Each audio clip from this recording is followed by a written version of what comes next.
Atentos saludos, amigas y amigos de su programa Dialéctica, porque la verdad importa. Nueva vez llegando a ustedes con este programa en que tratamos temas de carácter filosófico, político, económico, teológico y de diversas índoles. Como de costumbre, acompañado por el profesor Daniel Vargas. Daniel, ¿cómo está todo? Saludos, Juan, querido colega. Alegría de estar de nuevo aquí compartiendo contigo el programa y a los amigos que nos siguen a través de este canal y de todas las redes sociales, ¿verdad? Nosotros, para compartir las ideas de hoy tenemos algo diferente, Juan, Sí. algo que no habíamos tratado, pero de vital importancia. Así es. Y yo pienso que nuestra población y el mundo debe conocer estas cosas, que no debe quedarse solo en la mano de expertos y especialistas, ¿verdad? De esta materia, sino que debe socializarse, debe llegar a la gente, que la gente sepa, conozca, y de seguro que quizá mucha juventud y personas ya adultas se van quizás a interesar por incursionar en áreas como esta, ¿verdad? Y es nuestra misión eso, abrirle quizá los ojos y la mente a la gente para que pueda entonces abrirse al mundo también. Y esta puede ser un programa muy especial, de verdad, y que puede ser del interés de muchos. Así es, bueno, un discurso muy laberíntico de Daniel. Bueno, miren, nosotros vamos a hablar de geopolítica. Ese es un tema muy especial. Y tenemos a un gran experto dominicano que maneja muy bien el tema y que tiene además mucha experiencia en el campo académico sobre la geopolítica. Estamos hablando del general Miguel Ángel Cordero. El general Cordero es abogado, es psicólogo y tiene, como dije, mucha experiencia en la formación y en la capacitación en materia de geopolítica. Y no solo eso, Juan, yo he visto que sabe mucho de filosofía, o sea que está dentro de nuestro campo. Así es, maneja muy bien la filosofía. Bienvenido a Dialéctica, general. Ante todo, buenas tardes, Juan, Daniel. Buenas tardes a ese público que nos sigue a través de Dialéctica. Hoy vamos a estar con ustedes departiendo de un tema que tanto se manosea en el argot diario, pero que se conoce muy poco en realidad sobre lo que es y cuál es su misión, cuál es su intención, pero sobre todo el por qué hay que conocer de este término a profundidad. Así es, bueno, como ven, tenemos un programa muy especial, así que de eso y más vamos a hablar con ustedes después de una breve pausa. Pausamos y volvemos en breve. Continuamos con ustedes en Dialéctica porque la verdad importa, como decíamos en la introducción. Tenemos hoy a un invitado de lujo y con un tema también de lujo, hablando de la geopolítica. La gente no comprende muchas veces el porqué de los conflictos que se producen entre los países. La misma posición de Huntington cuando hablaba del choque de civilizaciones y las explicaciones que referían el pensamiento de otros tantos tratadistas que han referido el conflicto o los conflictos que se producen de carácter ideológico, pero también económico, entre otros aspectos. Nosotros vamos a recrearlo en este programa de geopolítica, pero antes vamos a pasar con el profesor Daniel para que también nos hable de los canales a través de los cuales nos vamos a ver. Claro, eso es de vital importancia que los amigos que nos siguen sepan dónde pueden encontrarnos y seguir nuestro programa. Especialmente estamos en el canal 101 y 1101 HD de Claro, canal 81 de Altiz y 81 de Aster, canal 20 de Telecable Dominicano, el 46 de Wintelecom, canal 647 del Fire TV Stick. Pero también estamos en más de 100 sistemas de cables en las provincias del país. Y también el satélite UTEL para todo el continente americano y en el satélite Intelsat para el mundo entero. Síguenos también en todas las plataformas digitales disponibles, especialmente en nuestra página web www.sumundotv.com.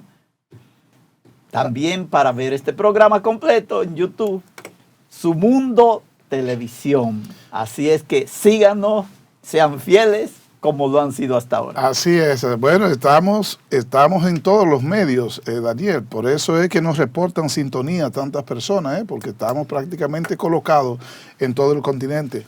Bueno, general, como usted es profesor, qué bueno que podemos así comenzar como con la parte explicativa relativa a la geopolítica, ¿verdad? Y su componente. Bien, bien.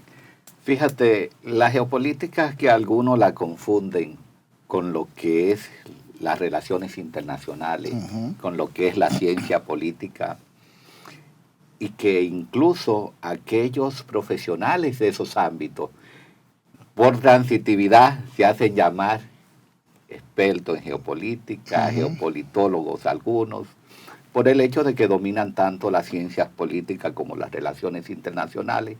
Es una combinación de dos ciencias elementales. Es una combinación de la geografía, una ciencia que estudia lo que es el espacio geográfico y todas sus incidencias en lo que es el ser humano, y de las ciencias políticas, que es una ciencia que determina la interacción de la parte humana en ese espacio geográfico. Y por ello dos grandes escuelas definen prácticamente lo que es la ciencia geopolítica, que es la escuela determinista de un alemán llamado Frédéric Raster y de un francés llamado Vidal-Lablanche, la escuela posibilista, donde Frédéric Raster dice: la geografía determina todo lo que es el ámbito de la relación humana. Y por eso, un gran estratega, para mí uno de los grandes estrategas militares de todos los tiempos, Napoleón Bonaparte, decía: la geopolítica es, o mejor dicho, él decía, la política de los estados reside en su geografía. Y esa era la definición que él daba de la geopolítica en relación a el espacio geográfico. Y por eso decimos que Napoleón era un determinista, porque se fundamentaba en los principios de Frédéric Raster. En cambio, Vidal-Lablanche decía: si es cierto que la geografía es determinante en el ser humano, no es menos cierto que el ser humano determina cómo serán los espacios y puede modificarlo, algo que también es cierto. Entonces, en ese sentido, hay una gran lucha entre esas dos teorías, tanto determinista como posibilista, como existía en los tiempos de Grecia, de la teoría nativista de Platón y la teoría observacionista de su discípulo Aristóteles.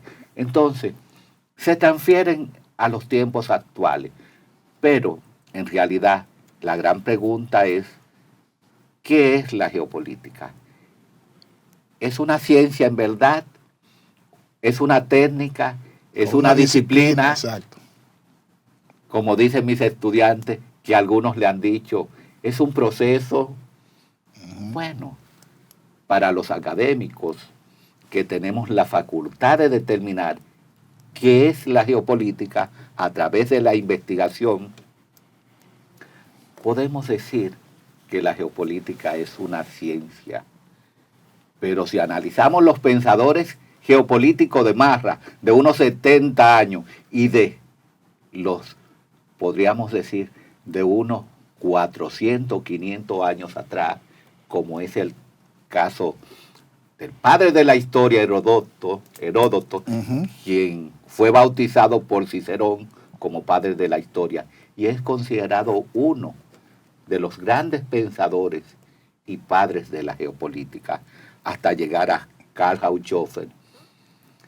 Karl Hauptschöffer, que fue un general de artillería alemana, que nació en 1869, y que tuvo una gran incidencia en lo que es la escuela determinista de Frédéric Raster, cuando dijo: la geopolítica es y será siempre la conciencia geográfica del Estado. Es decir, que en consonancia con Napoleón dijo: si no conoces de la geografía, Si no conoces de la geografía, no conoces de la geopolítica. Y en base a eso nos preguntamos, ¿entonces son los geógrafos geopolitólogos? No. Ahora, tienen una gran incidencia en el ámbito de la geopolítica, porque debemos saber que la geopolítica se sustenta de una serie de ciencias que le llamamos fuentes auxiliares de la geopolítica, donde la geografía es el elemento fundamental, es el elemento número uno, y por ello, dentro de los elementos constitutivos del Estado, la geografía es el elemento número uno, porque no puede existir un Estado sin un espacio geográfico. Entonces, a mí me gustaría entender ahora estos dos conceptos del determinismo y, digamos, el vitalismo, porque sería el dinamismo. Es interesante este concepto dentro de esto, porque el hecho de que la geografía será el factor determinante significa entonces que se pueden hacer predicciones exactas, exactas y sin ningún tipo de error en el campo geopolítico. Lo que yo pienso que es un concepto, el determinismo, pienso que tiene problemas, porque tendríamos que hablar más bien de condicionalismo más que de determinismo, porque entonces estaríamos negando toda libertad, estaríamos negando, fijando las acciones, haciendo exactas predicciones, lo que a nivel de sociedad y todo siempre son tentativas, diríamos. ¿No le parece que esas posiciones está en el punto medio? Que habría un punto conciliatorio entre ellas dos que tendríamos que hablar, Juan, en ese sentido, como más de condicionalismo, más que de determinismo. Para facilitar las estrategias, ¿verdad? Que depende de la estrategia y de las tácticas que se siguen para lograr los objetivos que se tienen. Y no la fijación a través de la geografía, digamos así. Así es. Fijación. Pero bueno, eso es provocando al experto. Provocando para que nos aclare un poco. Y a mí me encanta. Y a mí me encanta que me provoquen, porque tú estás hablando de filosofía y estás filosofando. Entonces, quiero decirte, apreciado Daniel, que la filosofía es una de las ciencias auxiliares de la ciencia geopolítica. ¿Por qué? Porque la geopolítica se cuestiona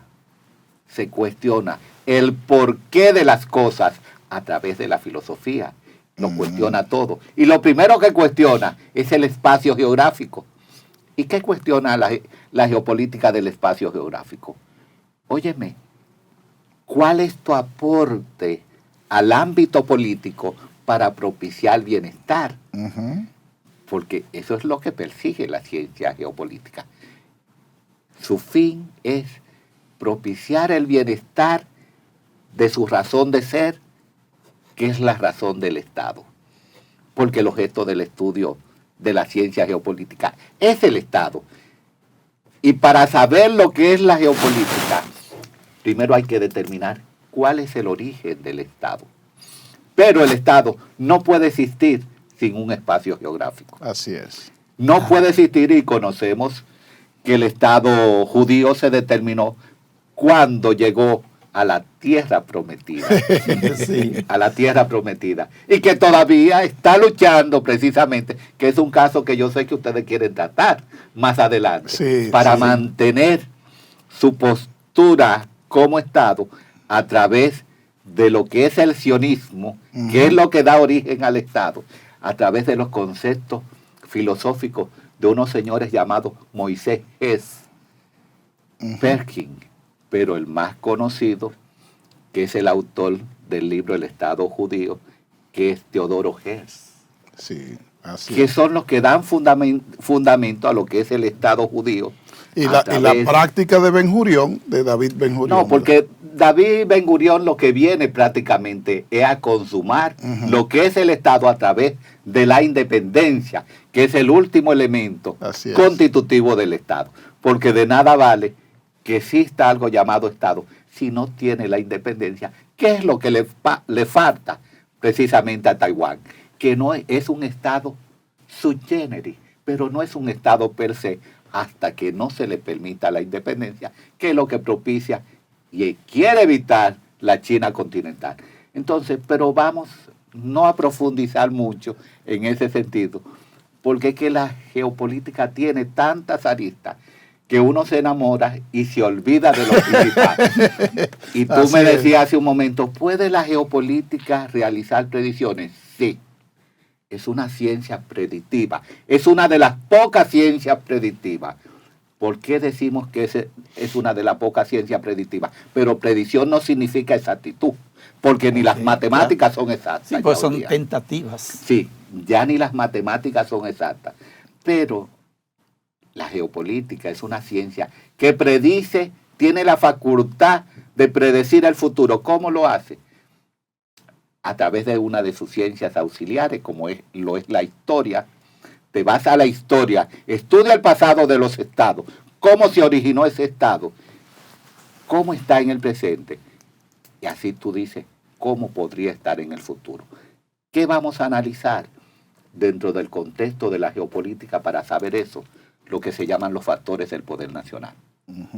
Hemos escuchado hablar de los factores del poder nacional. Y yo le pregunto a mis estudiantes, ¿qué es el poder nacional? Y dice, es la capacidad que tiene el Estado para defenderse. Muy bien. Pero ¿cuáles son esos factores? No lo conocen. Sí, no lo conocen los factores, porque se van a las armas, se van a la tecnología. No, no es así. Los factores del poder nacional, el número uno es la geografía. Porque como dice Bert Hellinger, si no sabes de dónde vienes, no sabes hacia dónde vas. Porque sin raíces no hay alas. Y con esto quiero señalizar y profundizar que el gran problema de Medio Oriente y el conflicto, Israel jamás, porque no vamos a decir Palestina. Y vamos a ver por qué más adelante, si ustedes tienen inquietud de preguntarme. Porque no existe... A Al-Fatah y a Cisjordania. No. Más o menos a un lado. Existe una región llamada Palestina en Medio Oriente. Si existe una región geográfica llamada Palestina, ¿por qué existe un gentilicio llamado palestino? Porque si usted nació en República Dominicana, ¿cómo usted se llama, Juan? Bueno, dominicano. Dominicano es el gentilicio. Y si usted nació en Alemania, ¿cómo usted se llama, Daniel? Bueno, soy alemán. No le toque a Alemania, Daniel. Sí, me voy por ahí. Le estoy dando por donde le gusta. Entonces, en ese sentido, ¿cómo le llaman palestino a alguien que no haya nacido en un territorio que se llame Palestina? Sí, cierto. Es una de los grandes escollos que tenemos que analizar. Y eso nos permite visualizar lo que es la historia. Cómo se originó el territorio llamado Palestina. Entonces, ¿quién derivó que se llamara ese territorio Palestina? Sí. Que si ustedes quieren, yo le hago historia ahora en relación a eso. O seguimos con el inicio. Vamos con el inicio. Todavía con el inicio. Me interesa un poco eso porque... yo pienso que a nivel de conceptualización es bueno que quede un poco redondeado. A mí me gustaría saber en este sentido, porque usted hablaba de las predicciones que se pueden hacer. Se puede en geopolítica, a este nivel de conocimiento que se tiene en geopolítica, se pueden hacer predicciones donde pueden surgir conflictos y cómo pueden terminar conflictos también en cierta manera. Hay en ese sentido... Claro. Fíjate, hablábamos de los factores del poder nacional. Y hablábamos de la geografía como factor número uno. Y para ello queremos simbolizar y expresarle a ese gran público que nos está escuchando y viendo en estos momentos, que la geografía ha sido una de las grandes fuentes de conflicto, porque si analizamos lo que es la polemología de la guerra y los conflictos, esta históricamente se han dado por una de tres motivos: por tierra o espacio geográfico. Número 2, por mujeres. La guerra de Troya. Troya, sí. Troya. Y número 3, por religión. Y como tú mencionaste hace un momento, como dice ese honorable profesor de la Universidad de Harvard, Samuel P. Huntington, choque de civilizaciones. Sí. Y que eso lo matiza incluso en su obra, ¿Quiénes somos?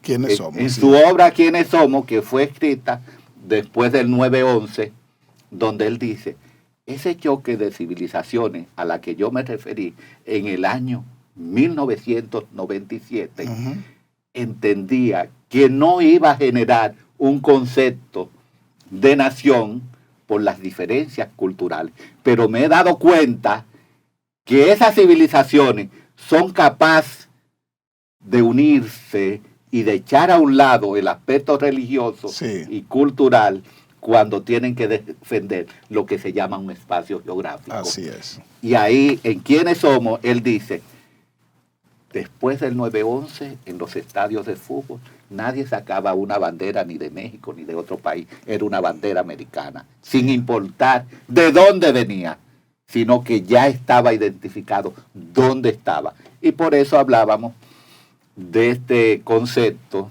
de este pensamiento, de un alemán, por cierto, Bert Hellinger, que es el padre del concepto de la escuela constelacional, de las constelaciones, es un experto en el ámbito de la psicología, y él dice, si no sabes de dónde viene, no sabes hacia dónde vas, porque sin raíces no hay alas.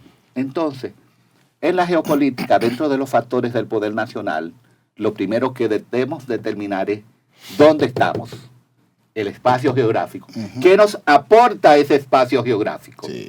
Para poder vivir e identificar el factor del poder nacional número 2, que es la economía. Tú no puedes determinar cómo será tu economía si no determinas dónde tú estás. Por eso, tanto Taiwán como el Japón determinaron que no podían vivir del sector primario y son potencias industriales. Bueno, Daniel. Es como si República Dominicana, que tiene una condición insular, que vivimos de espalda al mar, teniendo tantas riquezas en las costas, que podríamos explotar la industria pesquera.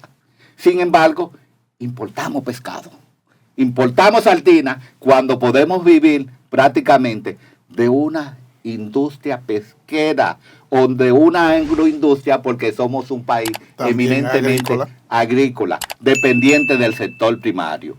Entonces, ese es el factor número 2, pero el número 3, el factor político. Si el factor político no tiene voluntad, como se le llama, política, para determinar cómo será la economía a través de la visualización de la geografía, entonces hay un factor número 4, que es el factor social, que se va a la deriva por falta de una voluntad política. En la República Dominicana, por ejemplo, ahora hemos salido airosamente de unas elecciones municipales, con la gracia de Dios, sin ningún tipo de percance. Si esas autoridades municipales que llegaron identifican a través de un estudio, un análisis geopolítico en sus determinadas demarcaciones, de qué puede vivir la comunidad, hacen su análisis geopolítico y dicen, esto es lo que tenemos, agricultura, pues vamos a incentivar el campo. Nuestra posición geográfica nos permite el turismo. Vamos a identificar el turismo como una fuente alterna. Podemos industrializar esa agricultura. Vamos a trabajar la agroindustria y elaborar proyectos. Pero si solo están en lo que no deben estar, en la motivación de la política partidaria y no del bienestar social, que es el fin último de la geopolítica. Si se pierde la perspectiva de esos factores que usted está refiriendo, ¿verdad? Que eso es clave. Pero general, Daniel, que la gente que sabe demasiado, mira, se nos va a ir el tiempo en cualquier momento. Pero general, yo quisiera que nos fijáramos en ese primer factor que usted plantea, el geográfico.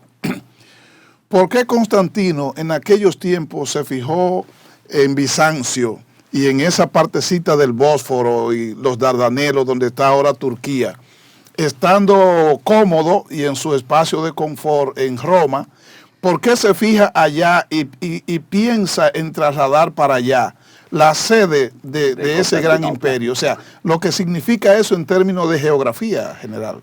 Fíjate, si tú analizas el desarrollo de las grandes capitales, están próximos a las costas. ¿Dónde estaba? Recuérdate que la capital dominicana en una ocasión estuvo en Santiago. Sí. ¿Es una ciudad costera? No.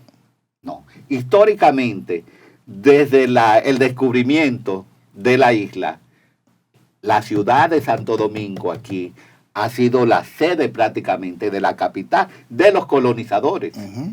¿Por qué? Porque a través de las costas es que llegan las riquezas, pero no solamente las riquezas materiales, sino también culturales. Sí. Entonces, en el caso del Imperio Romano, cuando Constantino decide fundar a Constantinopla en las proximidades, es por ese gran estrecho, el estrecho del Bósforo, sí, de los Dardanelos, donde se efectuó una gran batalla épica, la batalla de los Dardanelos, sí, precisamente, pero sobre todo la posición geoestratégica de la capital para controlar quién cruza y quién no cruza. Exactamente. Por esa zona que ahora mismo lo tiene Turquía. Así el es. Control de ese estrecho para saber quién tiene acceso al Mar Negro, quién entra y quién sale, lo tiene Turquía en esto. Y por lo tanto es estratégico general tener una relación amistosa con Turquía para beneficiarse de esa posición estratégica que tiene. Sí, pero en ese caso, dentro del contexto de la geopolítica, no hablamos de estratégico, hablamos de geoestratégico. De geoestratégico. Pero ¿por qué hablamos de geoestratégico? El geo debe estar delante en todo lo que se hable en ese campo. No, depende de lo que sea. Hablamos de geoestrategia porque hay un trabalengua que dice en geopolítica que la política es a la estrategia como la geopolítica es a la geoestrategia. Ok.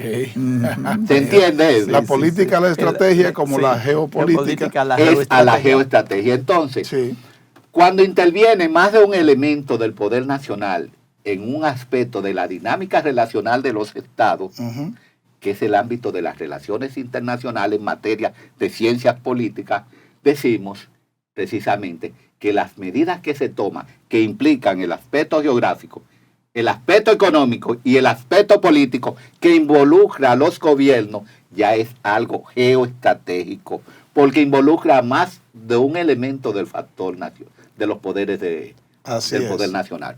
Entonces, por eso hablamos nosotros de políticas públicas en el ámbito de la economía, en el ámbito social, en el ámbito militar. Y esas políticas públicas van acompañadas de estrategias. No hablamos de geoestrategia, sino de estrategia. Porque la estrategia es a la política como la geoestrategia debe ser a la geopolítica. Entonces, es notorio, es normal, que a veces decimos, ¿falló la política o falló la estrategia? Sí. ¿Cuál de las dos? Hay algunos autores que dicen, ¿la política debe seguir a la estrategia o la estrategia debe seguir a la política? Es una de las grandes preguntas y cuestionantes que le vamos a dejar a nuestro público. Sí, bueno, general, mire, ya nos están haciendo señas de que tenemos que pasar a la pausa, pero a propósito de que pusimos ese tema de Bizancio, cuando cae Constantinopla, que llegan entonces los turcos, se cierra el Bósforo y usted sabe lo que eso provocó a nivel de toda Europa y la necesidad entonces de llegar a las Indias a como dé lugar y todo lo que representó esa parte. Es para referir. Pero esa parte, Juan, que viene ya pues, con el descubrimiento de América después. Exacto. Pero a mí me gustaría todavía acentuar un elemento que ustedes no tuvieron en cuenta. O sea, ¿por qué Constantino se va a Constantinopla y deja a Roma como quien dice... a su suerte. No, a suerte de la iglesia casi, del papado en Roma más que se encargue como de esa parte. Pero hay un elemento que me interesaría a mí acentuar. Constantino no se iría por esas razones ustedes están yendo, pero no era por miedo a los bárbaros que ya estaban asediando casi a Roma y que después toman a Roma. O sea que es un elemento que no están teniendo en cuenta. Pero no te olvides de lo estratégico que resultaba Bizancio, que sería, ¿verdad? Claro. Constantinopla va a ser después de Constantino. Estratégico. Pero lo estratégico que es la nueva Roma, pero está ubicada en un sitio que para él era mucho más atractivo. Y que habían invasiones bárbaras constantes en dirección a Roma. O sea que ese elemento hay que tenerlo en cuenta en todo esto como un elemento estratégico también de asegurar. Pero bueno, con eso vamos a entrar entonces, después que regresemos de la pausa. Vamos a una breve pausa y volvemos con ustedes en unos segundos. Regresamos con ustedes en Dialéctica porque la verdad importa. Estamos hablando hoy de geopolítica, de la importancia que tiene tomar en cuenta la ubicación geográfica de los países, de las sociedades, de las culturas, para entender las conflictividades y las oportunidades también que pueden entrañar. Y cuando nos fuimos a la pausa general, estábamos hablando de Constantinopla, de los Dardanelos, del Bósforo, como sitio estratégico. Pero general, ahí está Panamá, ahí está Egipto, el canal de Suez. Ahí el canal de Suez, ahí está Israel ahora, Israel lo que representa, ¿verdad?, como estrategia. Entonces, nosotros quisiéramos hablar de cómo una posición geográfica específica constituye un elemento, un atractivo especial para las potencias y por lo tanto lo que importa para esas potencias ubicarse en ese sitio para defender desde ahí sus intereses. O para expandirlos. O para expandirlos. Así por ejemplo, exacto. Todas las contiendas bélicas que estamos ahora mismo viendo en el panorama internacional, desde la invasión de Rusia a Ucrania, que comenzó en el 2014, por la invasión a Crimea. Sí. Crimea que tiene una data histórica que vamos a partir y debemos analizar dentro del ámbito de la geopolítica lo que son los aspectos históricos, como decíamos hace un momento. Lo primero que debemos analizar es la guerra de Crimea, del 1853 al 56, donde Rusia, que estaba apoyada por el reino de Grecia, se enfrentó prácticamente al Imperio Otomano, que el Imperio Otomano tuvo que ser reforzado precisamente por el reino británico y por el reino de Cerdeña. Pero Gran Bretaña, que era un imperio, jaló de mano a una potencia que estaba dormida con motivo del Tratado de Versalles del 1815 a Francia. Sí. Ahí entonces Francia se relanza de nuevo como imperio para apoyar al Imperio Otomano, al Imperio Británico y al Reino de Cerdeña, en contra del Imperio Ruso.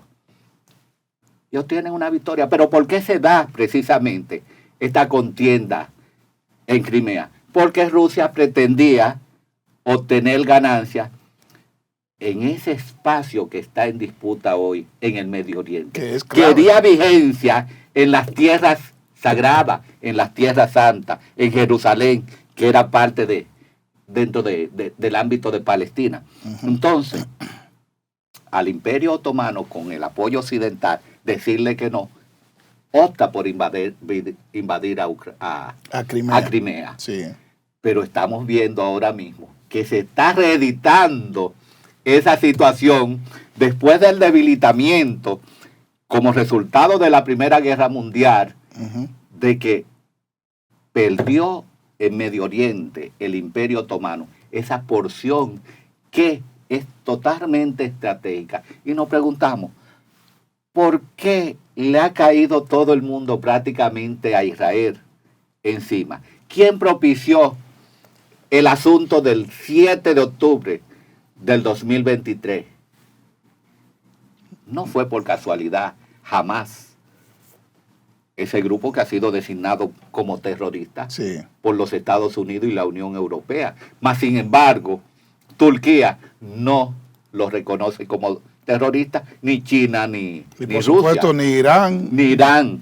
Entonces, si analizamos eso, nos damos cuenta que anterior al 7 de octubre, el 22 de septiembre, Netanyahu, ese primer ministro de Israel, se había referido a una nueva ruta comercial, ese 22 de septiembre, donde Israel, junto a su aliado Estados Unidos, iban a promover con sus aliados, después del acuerdo de Abraham, una serie de convicciones en el ámbito comercial para ampliar el negocio en toda la región. Qué casualidad de la vida que unos días después, un 7 de octubre, comienza una invasión terrestre, naval y aéreo de un grupo que no tiene la capacidad para enfrentar a lo que es el ejército de Israel. Un ejército que en la guerra de los 6 días barrió no, con 4 estados. Exacto, no con Palestina, potencia, sino con todos sus enemigos. Así es. En la guerra de los 6 días, pero luego vamos a hablar de Yom Kippur, claro, del 73. Así es decir, en base a que ese grupo Hamas ha podido obtener esa fuerza, esa capacidad, se preparó. Si analizamos en el 2006, precisamente, vamos a analizar lo que ha fracasado. En el 1993, los acuerdos de Oslo, sí, donde posteriormente, 3 años después, muere Isaac Rabin, después de haber llegado a un acuerdo y crearse lo que es la autoridad palestina. Sí. ¿Le conviene a Irán que haya un acuerdo con Israel? No le conviene. No le conviene. A Irán no le conviene. No le conviene a otras potencias. ¿Por qué? Porque estamos hablando de una potencia regional que está precisamente confrontada con otra potencia regional, que es Israel, pero donde hay una comunidad árabe que pretende ser potencia también, como Arabia Saudí. ¿Por qué Arabia Saudí no ha estado en contra de Israel? Porque Irán y Arabia Saudí, aunque sean ahora mismo, hayan hecho las paces, pero hay un conflicto. Hay un conflicto latente, incipiente, claro. Porque es una comunidad suní contra una comunidad chiita. Así Entonces, en ese sentido, hay una serie de intereses que se envuelven en lo que es el panorama dentro de la polemología de los conflictos y de la guerra, que uno debe analizar dentro del contexto geopolítico. Y quiero aclarar algo para ese público que nos ve y nos escucha. Geopolítica no es guerra, porque vemos a algunos analistas y comentaristas hablar, es un problema geopolítico. No. Y geopolitólogo. Ahora, si usted me dice, ese es un problema por intereses geopolíticos, ya estamos entendiendo. Sí, que es uno de los factores. Correcto. Intereses geopolíticos, como en el asunto de la famosa guerra económica de Trump. Una guerra económica. No, es una guerra por intereses económicos. Sí, no es intereses económicos dentro del ámbito de la geopolítica. Entonces, tenemos que llamar las cosas por su nombre y estar conscientes de que cuando hablamos y comentamos sobre el aspecto internacional, no estamos hablando de geopolítica, estamos hablando de esa dinámica de las relaciones internacionales que se da entre los estados. Ahora, cuando analizamos el porqué de las cosas y analizamos hacia dónde van las cosas, ya estamos haciendo un análisis geopolítico. Sí. Y, claro, ese análisis geopolítico que podemos hacer dentro del ámbito de la geopolítica, decimos, ¿cómo encontrar soluciones? Que era una de las inquietudes de Daniel hace un momento. Bueno, si hay un análisis geopolítico que identifica el porqué de las cosas, el porqué del problema, debe haber una solución. Y a eso le llamamos un análisis estratégico. El análisis estratégico nos va a parir a nosotros posibles cursos de acción mediante los cuales se puedan resolver los conflictos y los problemas dentro de la polemología de los conflictos y de la guerra. Por ejemplo, los acuerdos que está propiciando Egipto, Estados Unidos y Qatar para la entrega de los rehenes a Israel. Una tregua, porque ayer martes se reunió precisamente el Consejo de Seguridad para determinar el alto al fuego, y hubo un veto por parte de Estados Unidos. No está de acuerdo con el cese al fuego. Pero ¿por qué no puede estar de acuerdo? Si se ordena un cese al fuego, siguen los rehenes retenidos. Y si siguen los rehenes retenidos, en verdad, la comunidad de Israel, los afectados del 7 de octubre, no van a estar tranquilos. Entonces es imposible hablar También de un al cese revés. al fuego si no hay condiciones previas para tales fines. Sí, también al revés, general, porque también están los rehenes palestinos o de Hamas que están en Israel y que Israel tampoco accede a liberarlo, ¿verdad? Como se supone que debiera ser para que haya una negociación de buena fe entre ambas partes. Mira, si tú me preguntas, Juan, si este conflicto se va a detener ahora, yo te digo que no. Pero ¿por qué decimos? Y hablábamos en un principio de que la geopolítica es predictiva. No puede Israel parar el conflicto ahora.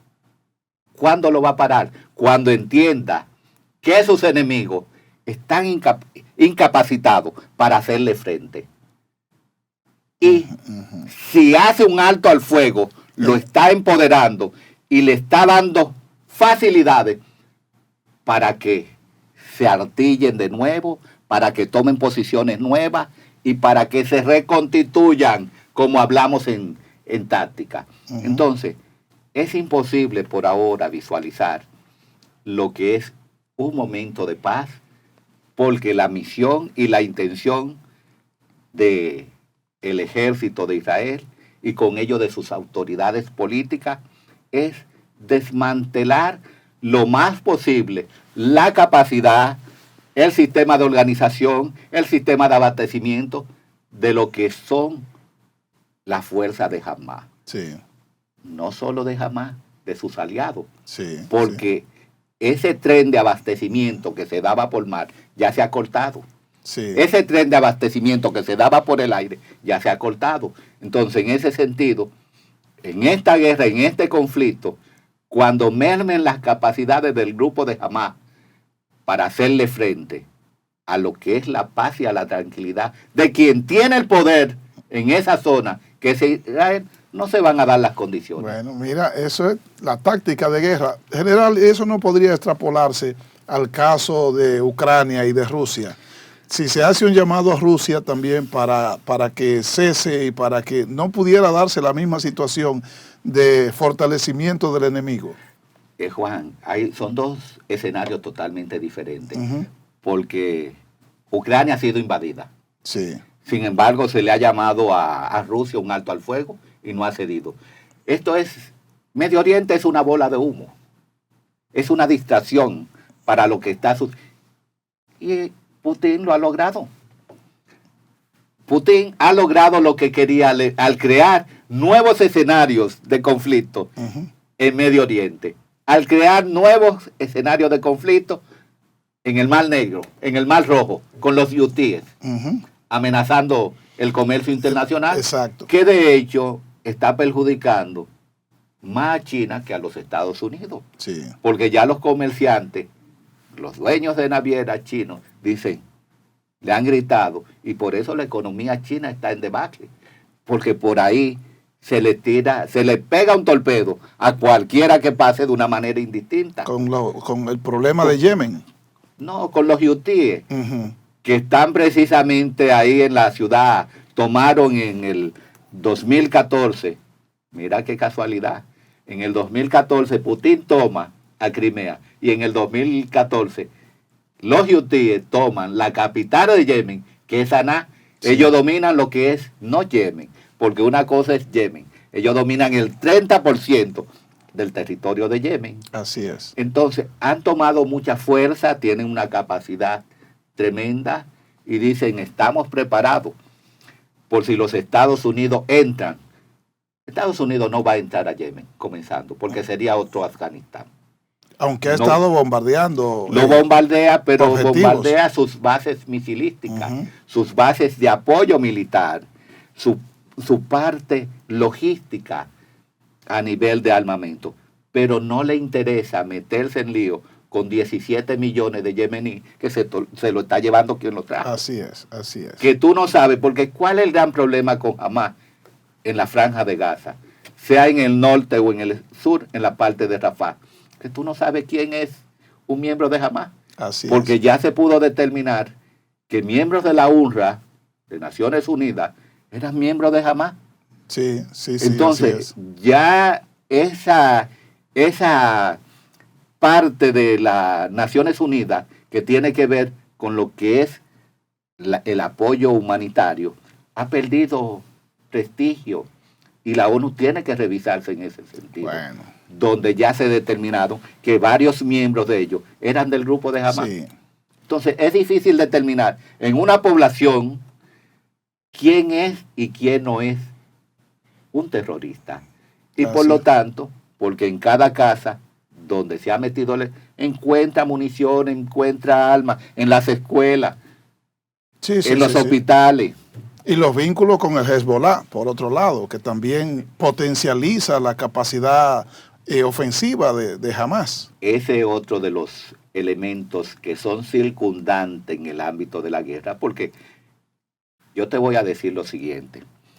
Ellos no pensaron que la situación iba a llegar hasta este extremo, porque entendieron que después del 7 de octubre iba a haber una escaramuza, una cuestión, pero no que Israel iba a invadir con tanta fuerza y con tanta determinación hasta el extremo de, no vamos a decir de eliminar a Hamás, sino de acabar con todo lo que se le cruce por el medio. Sí, sí. Por el hecho de que fue un acto, un evento elaborado, primero para destruir la credibilidad de los Estados Unidos en lo que es el ámbito de las relaciones internacionales. Y luego destruir la imagen de Israel y disminuir su capacidad como potencia regional. Y la confianza de la población en la defensa, ¿verdad? De Israel, que se supone que está protegida por un escudo de hierro que garantiza la seguridad de la población e incluso de los de las misiones diplomáticas. Pero no tanto eso, porque actualmente y todavía no se ha podido llegar a una conclusión. Israel, que tiene prácticamente, diríamos, el organismo de inteligencia, uno de los organismos de inteligencia, el Mossad, más preparado del mundo, y le falló la inteligencia. Que su sistema de defensa también estaba en el suelo. Habrá habido internamente con la figura de Netanyahu que se encontraba en una debacle política y cuestionado. Habrá habido un sabotaje interno para que esto se diera. Que puede ser. Que puede ser. Son una de las teorías de la conspiración, como lo llaman, que se baten en relación a este suceso. Después de, entonces, no creo que la cabeza de Netanyahu esté en plenas condiciones para seguir después de, porque se le han caído todos los palitos encima. La oposición prácticamente tuvo que unirse en relación a una necesidad, que es lo que tipifica lo que se llama la identidad nacional. Sí, un elemento fundamental del concepto Estado-Nación. Así es. Y por ello, entonces, en el caso de Israel, las posibilidades que vemos ahora mismo de que haya una tregua, un alto al fuego, o que haya una paz, eso hay que olvidarse de eso hasta el momento, porque cuando analizamos las posibilidades a través del análisis geopolítico, como potencia regional Israel, no se puede dar el lujo de sucumbir ante una facción que le llaman algunos terroristas, pero que no puede tener la capacidad de diezmar lo que son las facultades políticos y militares de lo que es Israel. No, y la tendencia se ve como que esto va a llegar ya, ha llegado al Líbano, pero como que se puede expandir en el Líbano. ¿Cómo usted ve esto? Esa es ya... Fíjate qué pasa, porque la estrategia en el ámbito militar, y ahí podemos hablar de estrategia, era la siguiente, que los grupos PROSIS, entiéndase grupos PROSIS, grupos que son liderados por Irán, entre ellos Hezbollah en el Líbano, los hutíes en Saná de Yemen y Hamás en la parte de la Franja de Gaza, que esos tres grupos juntos iban a diezmar la capacidad militar de Israel y que Irán se iba a mantener al margen. Entonces Irán iba a manejar lo que es la parte política, mientras esos tres grupos manejaban la parte militar, con asesores directos de Irán. Sí. Entonces la parte de imagen política la iba a cuidar Irán con Rusia, con China, y lo estamos viendo. Sí. Que los promotores de la imagen de los refugiados en Gaza, quienes la manejan son esas potencias, Rusia, China y potencia regional Irán. Y se agarran también de los BRICS. No, se agarran de los BRICS. Por ejemplo, Sudáfrica, allá abajo. Un estado que se está cayendo muerto a pedazos. También que fue quien sometió a Israel por genocidio ante la Corte Internacional de Justicia. Pero ahora está Argelia, que también ha llamado la atención en ese sentido. Pero auspiciado ¿por quién? Porque, señores, debemos estar claros en algo. Cuando hablamos de poder nacional, el poder nacional es la suma de todos los recursos, internos y externos, de que dispone un Estado para defender sus intereses. Y los intereses, por ejemplo, de China, de Rusia, cuando tienen comunicación. Por ejemplo, Sudáfrica está endeudada con China. Más de 50 países tienen deuda con China, pero grave. Y es a lo que le llaman la trampa de la deuda, porque es algo impagable. Entonces, si tú no me vas a pagar con billete, tienes que pagarme con lealtad. Así es. Y en una asamblea de Naciones Unidas, tienes que votar por lo que yo te diga. Lamentablemente es así. Bueno, general, qué barbaridad. Mire, se nos ha ido el tiempo y resulta que... Se nos quedaron temas. Bueno, esto hay que continuar en algún momento. Es necesario tratar el caso China, incluso China hacia Occidente y hacia América. Y Rusia también, para hablar un poco de Venezuela, para hablar de Cuba, para hablar de Nicaragua y de la supervivencia de estos países. De Brasil. El tema de Brasil, Netanyahu, Israel, lo que ha sucedido en los últimos tiempos, y el caso dominico-haitiano, general. No solo, también España, el conflicto de Pedro Sánchez con Netanyahu. Exactamente. Pero usted se refirió en un momento a cómo yo puedo provocar, estimular el nacionalismo para sacar beneficio de carácter político. Como refería ahorita a la posición de Huntington, cómo él identificaba que las personas levantaban la bandera estadounidense independientemente de intereses particulares. Lo que también procura Netanyahu con el caso de los israelíes y el caso del canal de Haití, cómo eso también estimula un nacionalismo de una población con ese propósito. Mira, Juan, paradójicamente, las guerras y los conflictos pueden llevar a dos situaciones. Pueden acercar o pueden aislar. Con la guerra de Rusia a Ucrania, se esperaba que Rusia iba en una semana a tomar Ucrania. Sí. Así es. Y la OTAN, como dijo Macron, estaba padeciendo de una muerte cerebral. Pero, ¿qué sucedió?